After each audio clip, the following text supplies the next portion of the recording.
2023 Korean dramas के हिसाब से काफ़ी चीज़ें ऑफर कर चुका है। अब उसी तरीके से 2024 में भी ऐसी कुछ वेब सीरीज़ आई है जिसे हमें देखना बहुत ज़रूरी है। और जब कोरियन ड्रामास की बात करते हैं उनमें ना केवल स्टोरीज़ होती है बल्कि ऐसी दास्तानें होती है जिन्हें सुन के देख के हमें अलग ही मज़ा आता है। और इस बार भी मैं कुछ आपके लिए ऐसी वेब सीरीज़ लेकर आया हूँ जिसे अगर आप नहीं देखते हो तो आप बहुत सारी चीज़ें मिस करने वाले हो। स्पेशली अगर आप एक कोरियन ड्रामा के फ़ैन हो तो बिना किसी ड्रामा के लिस्ट की पहली वेब सीरीज़ के बारे में बात करते हैं जो कि अभी हाल ही में रिलीज़ हुई है। और मैं बात कर रहा हूँ माई डीमन की। माई डीमन की कहानी है एक ऐसे डीमन की जिसे एक आम लड़की से प्यार हो जाता है। जब इस लड़के को एक आम लड़की से प्यार होता है तो उसके जीवन में काफी ज्यादा उथल-पुथल हो जाती है। पहली बात तो इसकी शक्तियां खत्म होने लग जाती है। ऐसा क्यों, वो तो आपको वेब सीरीज देखकर ही समझ में आएगा। इस वेब सीरीज की खासियत यह है कि इस वेब सीरीज में एक इमोशनल कनेक्शन आपको देखने को मिलेगा इस लड़की और इस डीमन के बीच में। ऐसा लगता है कि आपने ये कहानियां पहले भी सुनी है लेकिन उसके बावजूद भी आपको इसको एंड तक देखने का मन करने वाला है। इसकी हिंदी डबिंग अभी हाल ही में रिलीज हुई है और वो काफी ज्यादा तगड़ी लग रही है। अगर आप कोरियन वेब सीरीज के एक्चुअल में फैन है तो आपको एटलीस्ट ये वेब सीरीज को तो इस बार देख लेना चाहिए। इसके एपिसोड्स की बात करूं तो लगभग 50 मिनट का एक एपिसोड आपको पड़ेगा। साथ ही में वेब सीरीज आपको एक ऐसी दुनिया में लेके जाएगी जहाँ पे आपको स्वर्ग और नर्क पे शायद थोड़ा यकीन होने लगे।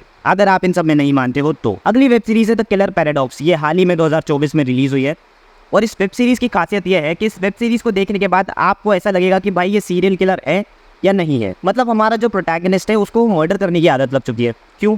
क्योंकि स्टार्टिंग में इससे गलती से एक मर्डर हो जाता है या फिर ये कह लो ये सेल्फ डिफेंस में किसी का मर्डर कर देता है। जिसके बाद एक ऐसा पैराडॉक्स बनता है जिसमें जब भी किसी का मर्डर करता है ये पकड़ाता ही नहीं है। कुछ ना कुछ सिचुएशन, कुछ ना कुछ ऐसी परिस्थिति आ जाती है जिस कारण से बच जाता है। जिसके बाद इसे लगने लगता है कि इसमें एक सुपर पावर है कि भाई कितने ही मर्डर कर ले ये बच जाएगा। और इस सुपर पावर के बारे में भी इसे एक तीसरे शख्स से पता चलता है। और वो शख्स को देखने के बाद ऐसा लगता है कि भाई ये बहुत ज़्यादा सुपर हीरो मूवीज़ देखता है और ये किसी भी चीज़ में सत्य मान सकता है। लेकिन क्या कहानी में बस इतना ही है? वो आपको ये वेब सीरीज़ देखने के बाद पता चलेगा। ये वेब सीरीज़ एक ऐसे लेवल पे पहुंच जाती है जहाँ पे पहुंचने के बाद आपको सच और झूठ के बारे में पता ही नहीं चलने वाला। इस वेब सीरीज़ के टोटल 8 एपिसोड है जो कि लगभग 54 मिनट्स के हैं। अगर इसके IMDb की भी रेटिंग को देखें तो आप इम्प्रेस्ड ही होने वाले हो। इस अगली वेब सीरीज के बारे में बात करने वाला हूँ। ये 2023 में रिलीज हुई थी। IMDb पर इसे 7.9 की रेटिंग मिली है और इसकी कहानी भी काफ़ी मज़ेदार है। आप सोचो एक शख्स आइलैंड पर रहते रहते अपना पूरा बचपन बिता दे। अपना बचपन बिताने के बाद उसे पता चले कि भाई दुनिया तो काफ़ी ज़्यादा बदल चुकी है।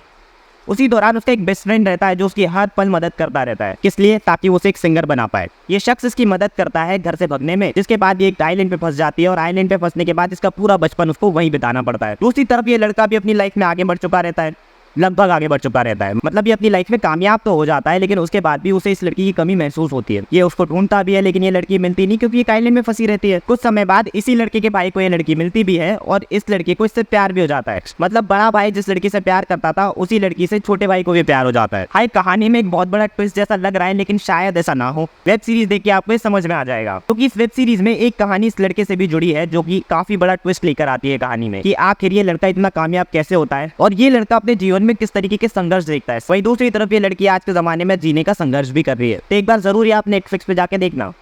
नहीं देखोगे तो रिग्रेट करने वाले हो। काफी अमेजिंग कहानी है इसकी। अगर आपके पास थोड़ा बहुत टाइम और बच जाए तो उसके बाद एक और वेब सीरीज है जिसका नाम है पैरासाइट द ग्रे। ये वेब सीरीज भी 2024 में ही आई है और अगर इसकी कहानी की बात करें तो काफी सिंपल सी कहानी है। एक पैरासाइट कह लो या एलियन कह लो, ये इंसानों पर हावी होने लगता है। हावी होने के बाद ये किसी भी इंसान का ब्रेन खा लेता है और उसकी बॉडी पे कब्जा कर लेता है। अब ये पैरासाइट धीरे धीरे पूरे देश भर में फैलने लगा जिस कारण से वहाँ पे काफी ज्यादा प्रॉब्लम्स होने लगी। इसी प्रॉब्लम से जूझता हुआ एक पैरासाइट रहता है जो थोड़ा बहुत अच्छा रहता है और उस पैरासाइट को अच्छा बनाने लगती है ये लड़की। और आखिर कोई तो भी ऐसा रीजन रहता है जिस कारण से पैरासाइट इस लड़की की बॉडी पे कब्जा नहीं कर पाता, मतलब इसके ब्रेन पे कब्जा नहीं कर पाता। फिर उसके बाद कहानी में क्या कुछ होने वाला है ये आपको नेटफ्लिक्स पे जाके देखना पड़ेगा। देखोगे तो मजा जरूर आने वाला है क्योंकि ऐसी यूनिक स्टोरी आपने पहले कभी नहीं सुनी होगी। सिर्फ इसमें यूनिकनेस नहीं है, इसमें थोड़ा बहुत एक्शन भी है। नहीं, थोड़ा बहुत बोल के तो मैंने गलती कर दी, इसमें काफी ज्यादा एक्शन भी है क्योंकि जैसे जैसे स्टोरी आगे बढ़ती है वैसे वैसे पैरासाइट को समझ में आता है कि इंसान होना कोई छोटी मोटी बात नहीं है।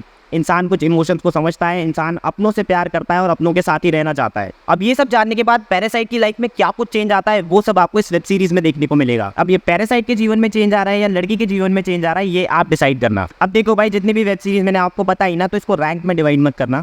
आप अपने हिसाब से देखना और मुझे कमेंट सेक्शन में आके जरूर बताना अगर आपने इनमें से कोई वेब सीरीज देख ली है। बाकी चैनल को सब्सक्राइब करो, बेल आइकन को हिट करो और जुड़े रहो चैनल के साथ।